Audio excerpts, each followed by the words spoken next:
नमस्कार साथियों। जैसे कि कल मैंने आपको 5 पार्ट तक सारे मैथ्स का आईएमपी लगा दिए थे 10वीं क्लास के। तो आज जो भी बच्चे कल का वीडियो जिन्होंने देखा था वो 5 पार्ट तक उन्होंने, आशा करता हूँ, लगा दिया होगा। आज हम लगाएंगे 6 पार्ट के। उससे पहले बात कर लेते हैं कि आपका पेपर कैसा क्या गया। अच्छा गया होगा आशा करता हूँ। लेकिन अगर कोई बच्चे ऐसे हो जिनका पेपर में 1-2 प्रश्न छूट गया है या थोड़ा बहुत डाउन गया हो, तो बच्चे उनसे घबराए ना। क्योंकि होता ऐसा है कि कभी कभी हम पेपर में अगर कुछ छोड़कर आ जाएं तो थोड़ा माइंडली ले लेते हैं। तो आप इस बात को माइंडली ना लें और अगले पेपर की अच्छे से तैयारी करें। क्योंकि हमारा जो आने वाला कल है, हम उसकी सोचें ना कि जो बीत गया है उसकी। तो आशा करता हूँ कि आप सभी के पेपर अच्छे गए होंगे। और आने वाला पेपर है आपका सामाजिक विज्ञान का, तो जल्द ही मैं सामाजिक के भी आईएमपी की कोशिश कर रहा हूँ। लेकिन अपना जो मेन सब्जेक्ट है मैथ्स, इसमें काफ़ी बच्चों को समस्याएं आती है। तो मैंने कल आपको 5 पार्ट तक मैथ्स के निशान लगवा दिए थे। आज हम लगाएंगे 6 से लेकर, देखते हैं कितना लंबा वीडियो बनता है, वरना एक और वीडियो फिर से बना दूंगा। तो निकाल लेंगे सभी मैथ्स और 6 पार्ट निकालेंगे। सबसे पहले 6 पार्ट में आप 6.1 प्रश्नावली 6.1 का, इसमें से जो आपके रिक्त स्थान है, एग्जाम में काफी समय से पूछे जा रहे हैं इसके रिक्त स्थान। तो सभी से ये 4-5 रिक्त स्थान है, कम से कम 4-5 रिक्त स्थान को आप पढ़ जाए। उसके बाद में 6.2 में आपके मोस्ट आईएमपी प्रश्न की अगर बात करें तो तीसरा, प्रश्न क्रमांक तीसरा और प्रश्न क्रमांक चौथा।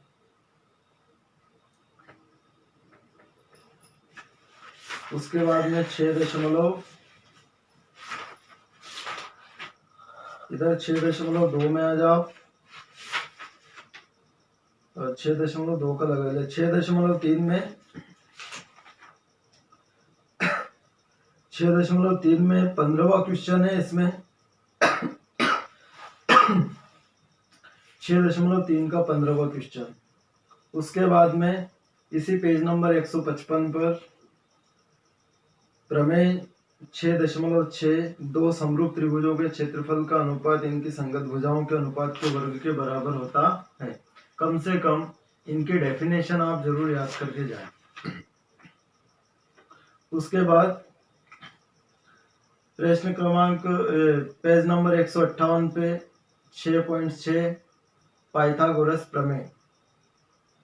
पाइथागोरस प्रमेय का कथन जरूर याद करके जाओगे आप, काफी बार एग्जाम में पूछा गया है। उसके बाद पेज नंबर 162 पर उदाहरण नंबर 11, इसमें का एक सवाल जरूर आएगा एग्जाम में। तो एक तो उदाहरण नंबर 11 करके जाओगे आप। और 6.5 में प्रश्न क्रमांक 4-5, प्रश्न क्रमांक 9, प्रश्न क्रमांक 10 और प्रश्न क्रमांक 12। तो ये हो गए आपके 6 पार्ट के मोस्ट आईएमपी प्रश्न। आशा करता हूँ आप अच्छे से तैयारी करोगे। उसके बाद में आ जाते हैं हम अध्याय 7 में। अध्याय 7 में मित्रों निर्देशांक ज्यामिति। इसमें आपको इसके सूत्र अच्छे से याद होने चाहिए, तब जाके ये पार्ट आपके लिए काफी सरल हो जाता है।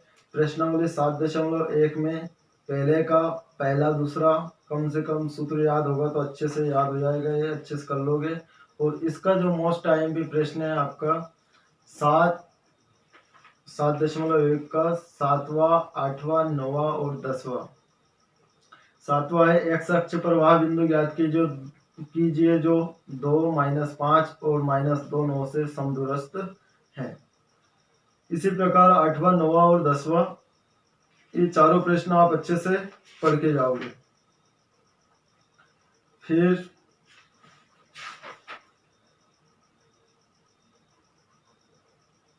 उदाहरण number 9, page number 183। Page number 183 का उदाहरण नंबर 9 याद करके जाओगे। और प्रश्नावली 7.2 में जो आपके आईएमपी प्रश्न बन रहे हैं वो है प्रश्न क्रमांक 4, बिंदुओं -3, 10 और 6 -8 को जोड़ने वाले रेखाखंड को बिंदु -1, 6 किस अनुपात में विभाजित करता है। ये चौथा, पांचवा, छठा और सातवां काफी आईएमपी है।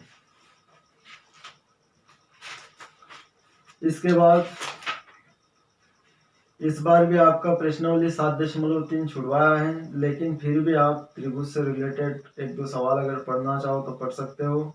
और कम से कम त्रिभुज के क्षेत्रफल का सूत्र आपको याद होना चाहिए। उसके बाद बात आती है त्रिकोणमिति का परिचय, लेसन 8। अध्याय 8 में काफी बड़ा पार्ट है त्रिकोणमिति और काफी ज्यादा नंबर के इसमें से आते हैं। तो कम से कम आप इसके जो टोटल सूत्र हैं, सर्व समीकरण हैं, वो सब याद करके जाएंगे। Sine theta, cos theta, tan theta, लाल बटा कक्का दिमाग में बिठा के जाना और सर्व समीकरण दिमाग में बिठा कर जाना, क्योंकि इनसे आपकी सही जोड़ियाँ काफ़ी इसमें से सही विकल्प और मतलब 1 नंबर के इसमें से काफ़ी प्रश्न आते हैं। फिर बात करें इसके आईएमपी की तो प्रश्नावली 8.1 का प्रश्न क्रमांक 4, यदि साइन ए बराबर 3/4 तो कोस ए और टेन ए का मान परिकलित कीजिए। तीसरा, चौथा और पांचवा।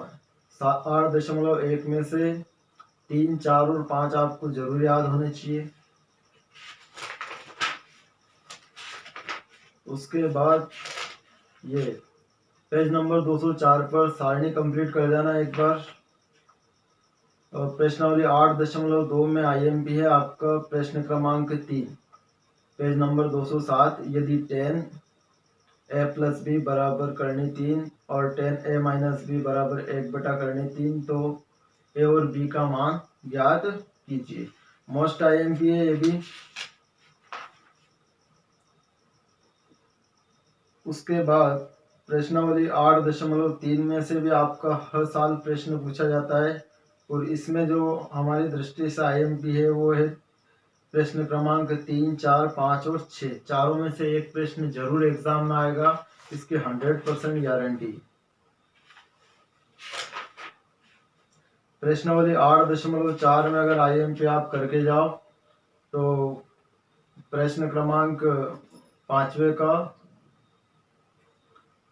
दूसरा, cos a upon 1 + sin a plus 1 + sin a upon cos a बराबर 2 sec a। उसके बाद इसी का प्रश्न क्रमांक 6 करनी के अंदर 1 + sin a upon 1 - sin a बराबर sec a + tan। ये भी आईएमपी है। और लास्ट वाला 10वां, कोष्टक 1 + tan वर्ग a अपॉन 1 + cot वर्ग a बराबर, ये प्रूव करना है। ये वाला भी आप कर देना और ध्यान रहे इसका सारांश अच्छे से पढ़ जाना, क्योंकि इसमें से काफ़ी ऑब्जेक्टिव प्रश्न बनते हैं और सारे आपको सूत्र याद होने चाहिए इसके, और अच्छे से इसकी तैयारी करके जाना। उसके बाद में लेसन 9 में आपका एक प्रश्न जरूर आएगा 1 नंबर में, दृष्टि रेखा, उन्नयन कोण, अवनमन कोण। तीनों में से एक आपको जरूर याद होना, मतलब तीनों याद होने चाहिए, एक इनमें से जरूर एग्जाम में आएगा 1 नंबर में।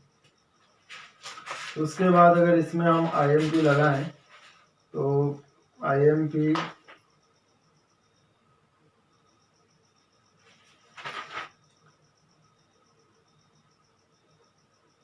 उदाहरण नंबर 7, पेज नंबर 224 का उदाहरण नंबर 7। फिर प्रश्नावली 9.1 में प्रश्न क्रमांक 2, आंधी आएगी पेड़ टूटेगा, ये वाला। उसके बाद में प्रश्न क्रमांक 4,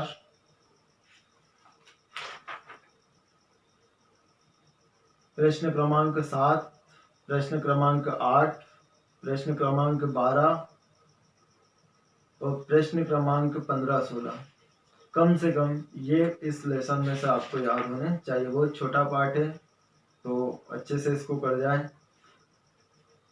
उसके बाद अध्याय 10 निकाल लो। अध्याय 10 है आपका वृत्त। वृत्त से भी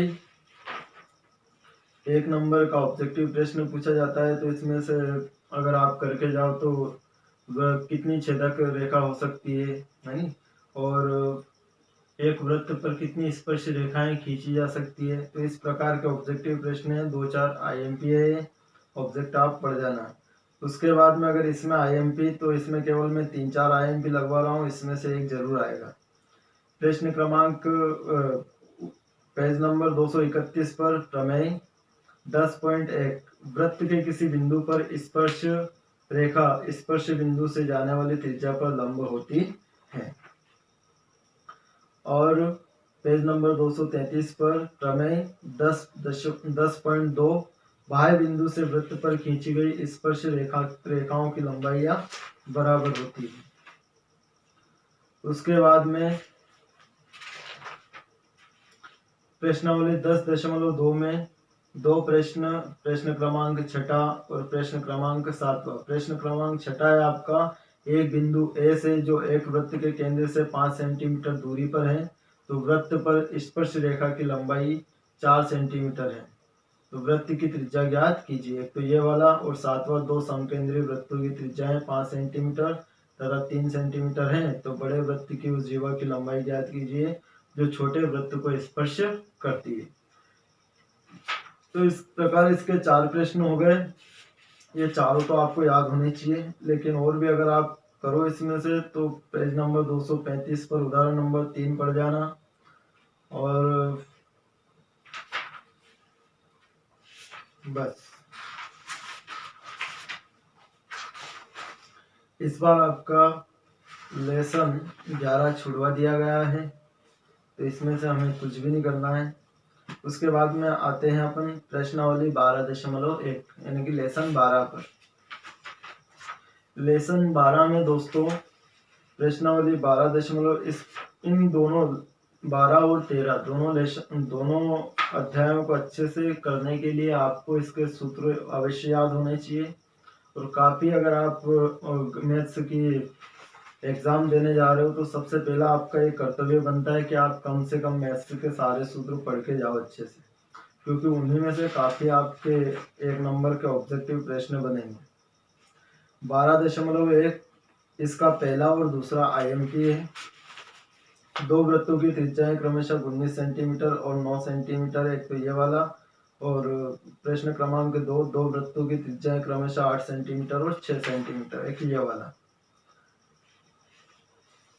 उसके बाद में प्रश्नावली 12.2 में IMP है आपके प्रश्न क्रमांक पहला 6 सेंटीमीटर त्रिज्या वाला एक वृत्त, और प्रश्न क्रमांक दूसरा एक वृत्त के चतुर्थांश का क्षेत्रफल ज्ञात कीजिए।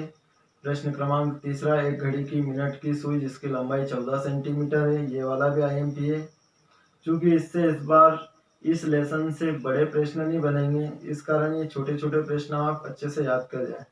उसके बाद में इसी का प्रश्न क्रमांक 10 एक छतरी में 8 ताने हैं, और प्रश्न क्रमांक 12 जहाजों की समुद्र में जल स्तर के नीचे स्थित चट्टानों की चेतावनी, यह वाला प्रश्न भी IMP है।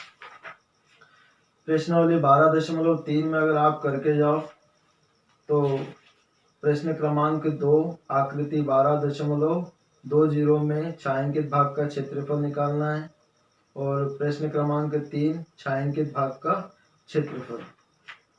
उसी के साथ प्रश्न क्रमांक 5 और प्रश्न क्रमांक 7, तो लेसन 12 से इन सवालों के साथ आप एग्जाम देने जाओगे। इसी के साथ आपका बचता है लेसन 13, लेसन 14 और लेसन 15।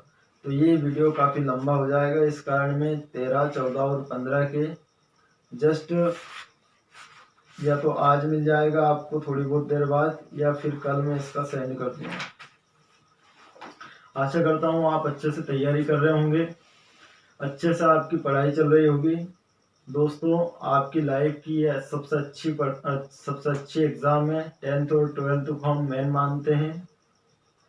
इस कारण आप 10th और 12th की एग्ज़ाम के लिए अपने टाइम का बिल्कुल सही उपयोग करें, टाइम को बिल्कुल बर्बाद ना करें। एग्ज़ाम है, एग्ज़ाम के हिसाब से एग्ज़ाम दें और समय को विशेष बचा कर चलें।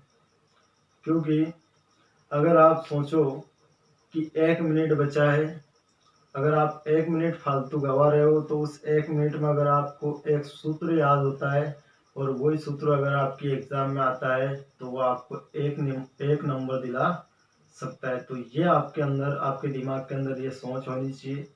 इसी के साथ आप तैयारी करते रहिए। आपका भाई आपके साथ है।